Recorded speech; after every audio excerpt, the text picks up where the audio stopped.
There is one thing that a spy must possess, and that is a perfect cover to operate under the watchful eyes of the enemy. Not only must this cover be flawless, but it also determines the life of an individual. So what about spies operating in 20th century Vietnam? How did Spy X16 Pham Xuan An operate under the claws of the CIA, the United States? Let's find out now. For top-tier spies around the world, they often have a very glamorous cover. For example, businessmen, lawyers, politicians, and so on. But that's not enough for the intricate situation during the Vietnam War from 1945 to 1962. Throughout his lifetime of intelligence work, Spy X16's true cover was something no one would have guessed. Alongside Pham Xuan An, there was always the presence of beloved dogs. They served as both cover and cunning companions in his perilous endeavors. Despite living and operating undercover within enemy territory or returning to civilian life, Pham Xuan An always cherished nature and beloved animals. He had a fondness for 3 animals: dogs, birds, and fish. He stated that birds were always active, never resting. Fish were wise, silent, and contemplative. But most notably, dogs were incredibly loyal to their owners. They were steadfast companions who never abandoned their owners, whether they were wealthy or impoverished. In life, children might criticize their parents for being poor, but dogs never would. In fact, they might even rescue their owners in times of danger. During the 1960s, bird and dog hobbies were thriving in Saigon. Major intelligence hero Nguyen Van Thao, known as Tu Tsang, the leader of Unit H-63 intelligence in Vietnam, played the role of a bird enthusiast and dog owner when interacting with Pham Xuan An to facilitate their mission. Pham Xuan An was renowned for his hobby of breeding ornamental birds and training excellent dogs in Saigon. These beloved pets also provided him with a superb cover for his intelligence activities. The breed of dog he raised was the German Shepherd, a highly esteemed breed at that time. Their usefulness was evident when, during nights when he needed to report secret information, the dog would lie quietly at his feet. If police officers conducted household searches at night during curfew hours and heard noises outside, the dog would subtly alert its owner. When Pham Xuan An photographed documents or maps at night, the dog would silently observe him, and if it heard barking, it would indicate someone was nearby. People often noticed that when Mr. Pham Xuan An walked his dog, in moments when few paid attention, the spot where the dog stopped to relieve itself also served as a secret drop-off point to communicate with the organization. When he entered restaurants or cafes like Givril or the Continental, frequented by journalists, officials, and lawmakers, the dog would wait outside the car or lie quietly under the table next to him if allowed inside. The German Shepherd was tall, with a piercing gaze and sharp teeth, silently vigilant, making anyone who approached cautious. When he needed to enter combat zones to report, his absence from Saigon for a few days would raise no suspicion. Many assumed he was searching for rare birds or busy training a particular dog. During the Tet Offensive in 1968, he was tasked with guiding Major Nguyen Van Thao, codenamed Tu Tsang, the unit leader of Military Intelligence Unit H-63, to assess the deployment of American pretender troops and identify positions for attack.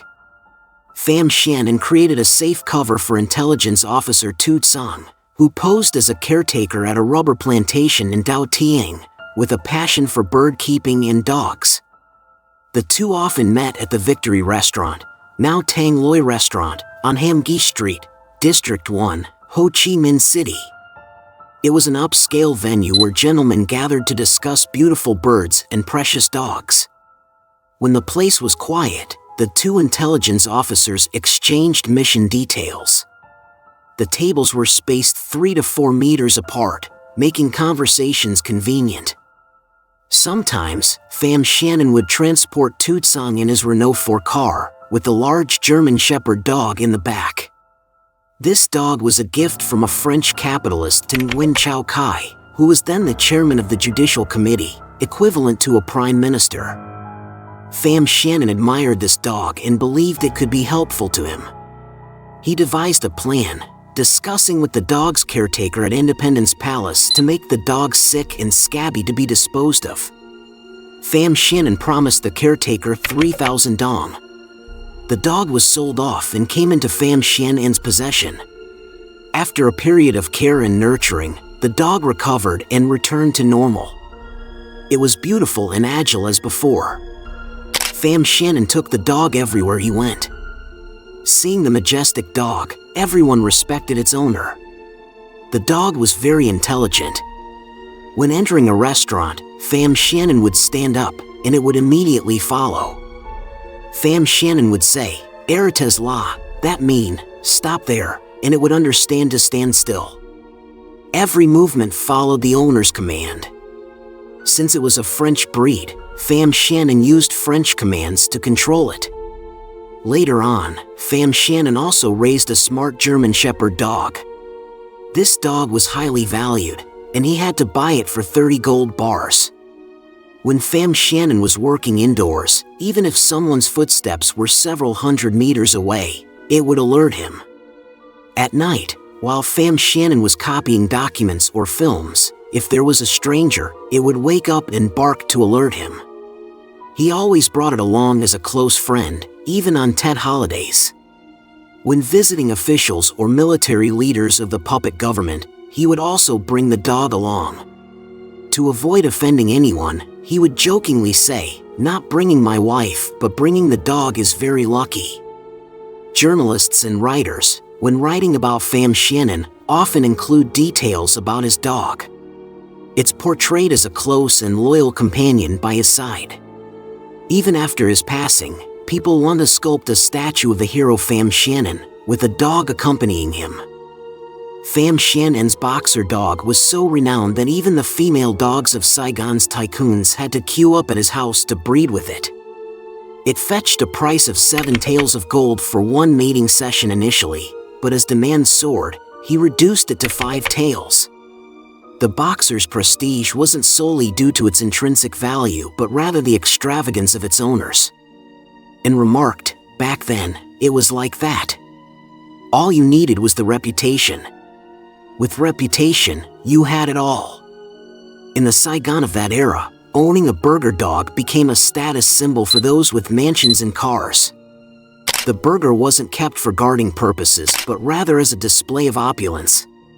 Consequently, the more expensive the dog, the more fashionable it became.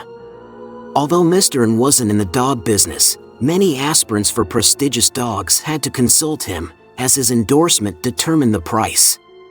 Once, a high-ranking official from the National Tax Inspection Department of the former Saigon regime expressed interest in rare Western dogs. He approached him to purchase one. Without hesitation, and referred to a dog in the Dog World magazine, a publication he frequently ordered, named Miracle, priced at $2,000. The official agreed to buy it for $4,000 and promptly paid him. And then called his cousin in the US to purchase the same dog, which was delivered to Saigon within a day, with a shipping cost of around $300. The official was well aware of the price but didn't hesitate to spend the money. There is another interesting story about Nguyen Chau Kai, the general of the Republic of Vietnam, who also had a great fondness for dogs. He received a bulldog as a gift from someone, and he was delighted about it. However, this bulldog turned out to be extremely aggressive, biting anyone who came near. There were rumors that once Kai called his soldiers to bring the dog closer, but he himself ended up getting bitten.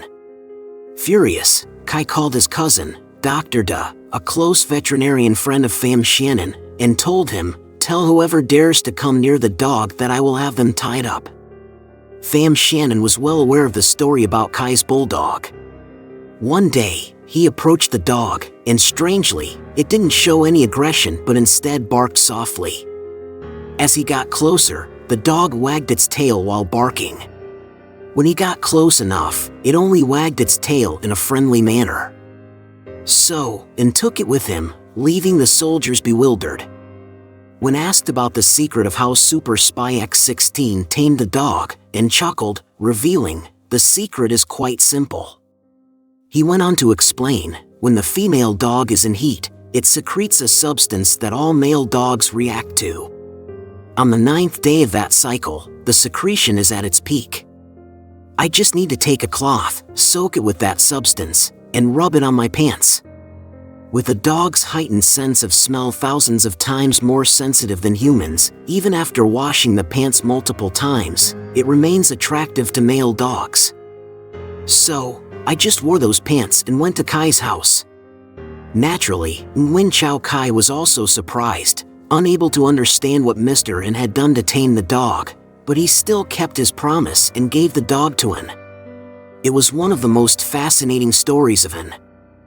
When mentioning Pham Xuan An, the CIA evaluated him as someone who seemed to know everyone and everything happening in Saigon, while always being ready to assist American journalists in understanding his country. In the foreign press circles, rumors circulated that Pham Xuan An was a former intelligence agent under No Din Diem's regime, a spy for France, a CIA operative, an agent for the Saigon government, or even simultaneously working as a spy for all of the aforementioned agencies. However, these speculations were not enough to encapsulate the cover that X16 had constructed. Pham Xuan An was known to be a very humorous and witty person. His humor was typical of southern Vietnam, playful, honest, and sometimes profound, with sudden twists reminiscent of traditional Vietnamese storytelling.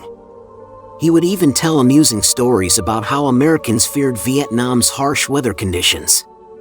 One remarkable aspect that astonished researchers of Pham Xuan An's life and activities was how he effortlessly combined playing and intelligence work, both seemingly perfect and reaching a supreme level. He recounted an anecdote. In old Saigon, there was a very special cafe called Givril, located at the corner of Dong Hoi and Le Loi streets, near hotels and the Continental.